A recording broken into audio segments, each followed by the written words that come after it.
من مواهب قدوس سبوع. Yang mana semua hati dan sanubari kita mendapatkan insya-Allah di majlis ini anugerah yang besar dari Allah Taala. جمعتنا فيه عناية الله.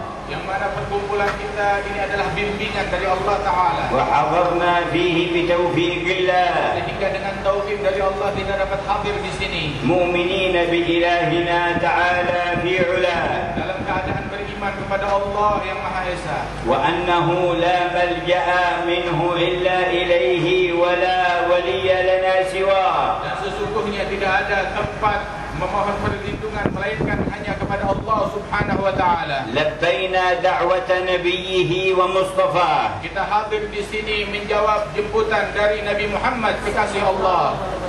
سيدنا محمد بن عبد الله إذ إلينا ناداه. Yang mana panggilan tersebut dari Rasulullah sallallahu alaihi wasallam mengajak kita kepada Allah. وعلمنا أن الولاء لله ولرسوله وللمؤمنين خصوصا أولياء الله.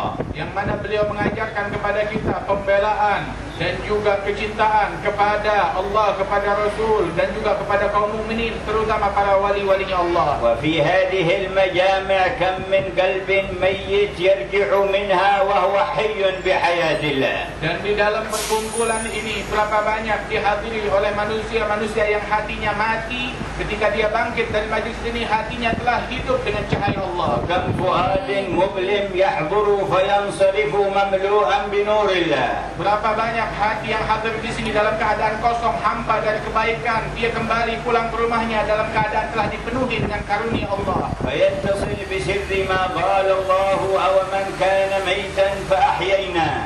Sehingga dia tergolong daripada orang-orang yang disebutkan oleh Allah Ta'ala. Bukankah orang yang tadinya mati hatinya, lantas kami hidupkan hati dan sanubari orang tersebut. وجعلنا له نورا يمشي به في الناس. Dan kami jadikan dia di dalam hatinya nur, cahaya. Dia berjalan di antara manusia dengan cahaya tersebut. كمن مثله في الظلمات ليس بخارج منها. Apakah sama orang mulia yang semacam itu dengan orang yang senantiasa berada di dalam kegelapannya dan tidak mampu keluar dari kegelapan tersebut? لا والله لا يستوون. Demi Allah, tidak sama antara dua orang ini. أفحسب الذين اجترحوا السيئات أن نجعلهم كالذين آمنوا وعملوا الصالحات سواء محياهم ومماتهم. Apakah orang yang mengamalkan amalan soleh kami akan jadikan dia sama seperti orang yang melakukan amalan kejahatan dalam hidup dan mati mereka? وفي ما يكون من حياتهم قال صلى الله عليه وآله وسلم إن الله لا يدفع بالرجل الصالح البلاء عن 100 أهل بيت من جيرانه. Di dalam riwayat disebutkan bahwasanya Allah Subhanahu wa taala dengan berkat seorang saleh Allah taala mengangkat bala dan musibah dari 100 rumah yang bertetanggaan dengan orang saleh tersebut. وبعد مماتهم ألا ترى مثل هذه المجامع؟ Dan juga setelah wafat mereka, tidakkah kita melihat perkumpulan yang semacam ini? أما تشاهد هذه المنافع؟ Bukankah kita telah menyaksikan manfaat yang luas dengan berkat majlis ini? كم بذا المجمع يكشف الله من بلاء. Berapa banyak dengan berkat majlis ini terangkat bala dan musibah dijauhkan dari kita. كم يدفع من آفات كثيرة. Dengan berkat majlis ini diangkat segala gangguan dari kita. في مع قوم قال عنهم ربنا فيما يرويه نبيه هم القوم لا يشقى بهم جليسهم. Sebab mereka ini para wali-wali Allah sebagaimana diriwayatkan dalam hadis qudsi bahwasanya Allah Ta'ala menyatakan mereka para wali-wali adalah para kaum yang tidak akan rugi orang yang hadir dan duduk bersama mereka. وأنتم أمام آية كبيرة. Dan kita sekarang di hadapan seorang manusia yang agung dan luhur. أراد بعض الذين يرون نفسهم أحياء أن يهدموا أثر هذا الذي يظنونه ميت.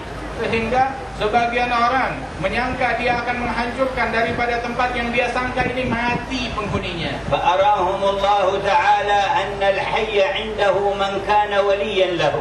Maka Allah Ta'ala ingin menunjukkan bahwasanya sesungguhnya orang yang hidup pada hakikatnya adalah orang yang telah dibukakan hijabnya dari Allah Ta'ala hingga dia menjadi seorang wali Allah. وأن بقاء الروح في الجسد ما هو إلا فترة اختبار ليست هي الحياة العظمى. Adapun keberadaan ruh di dalam tubuh manusia itu hanyalah sementara saja hingga kelak dia akan keluar daripada tubuh tersebut. فانهزم من ظنوا أنفسهم أحياء أمام من يظنونه ميت. Maka orang yang menyangka hidup hanya dengan tubuhnya saja, dia hancur dan tidak kuasa melawan kehendak Allah Ta'ala, pembelaan terhadap orang yang hatinya telah dihidupkan oleh Allah. ولكن أهل حضرة الحي الذي لا يموت لهم خيرات تدوم ولا تفوت. Dan sungguh setiap orang yang hatinya memiliki hubungan erat dengan Allah yang maha hidup dan tidak akan mati, maka dia senantiasa beruntung dan senantiasa berjaya ketika hidup dan matinya.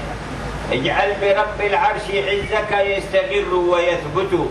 Jadikan kita, kemuliaan kita dengan Allah Subhanahu wa Ta'ala, niscaya kejayaan yang kita miliki akan senantiasa langgeng dan abadi. فإذا اعتززت بمن يموت فإن عزك ميت.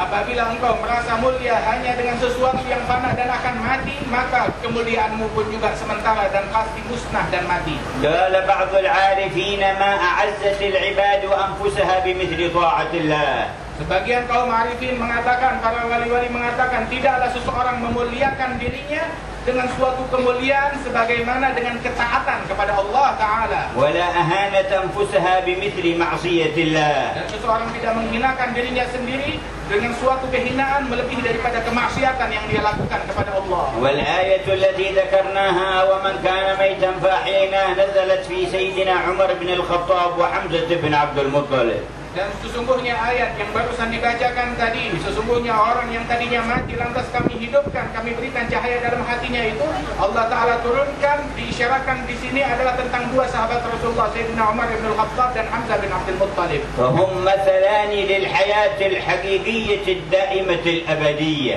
Yang mana kedua manusia luhur ini, mereka adalah dua contoh yang diberikan oleh Allah Subhanahu wa Ta'ala tentang hakikat orang yang hidup kehidupan yang sebenarnya. ولما وسع المسجد سيدنا عمر بن عبد العزيز المسجد النبوي فجاءوا حوالي القبور فبدت رجلان فخاف وقلق فجاء بعض الصحابة فقال هذه رجل عمر بن الخطاب.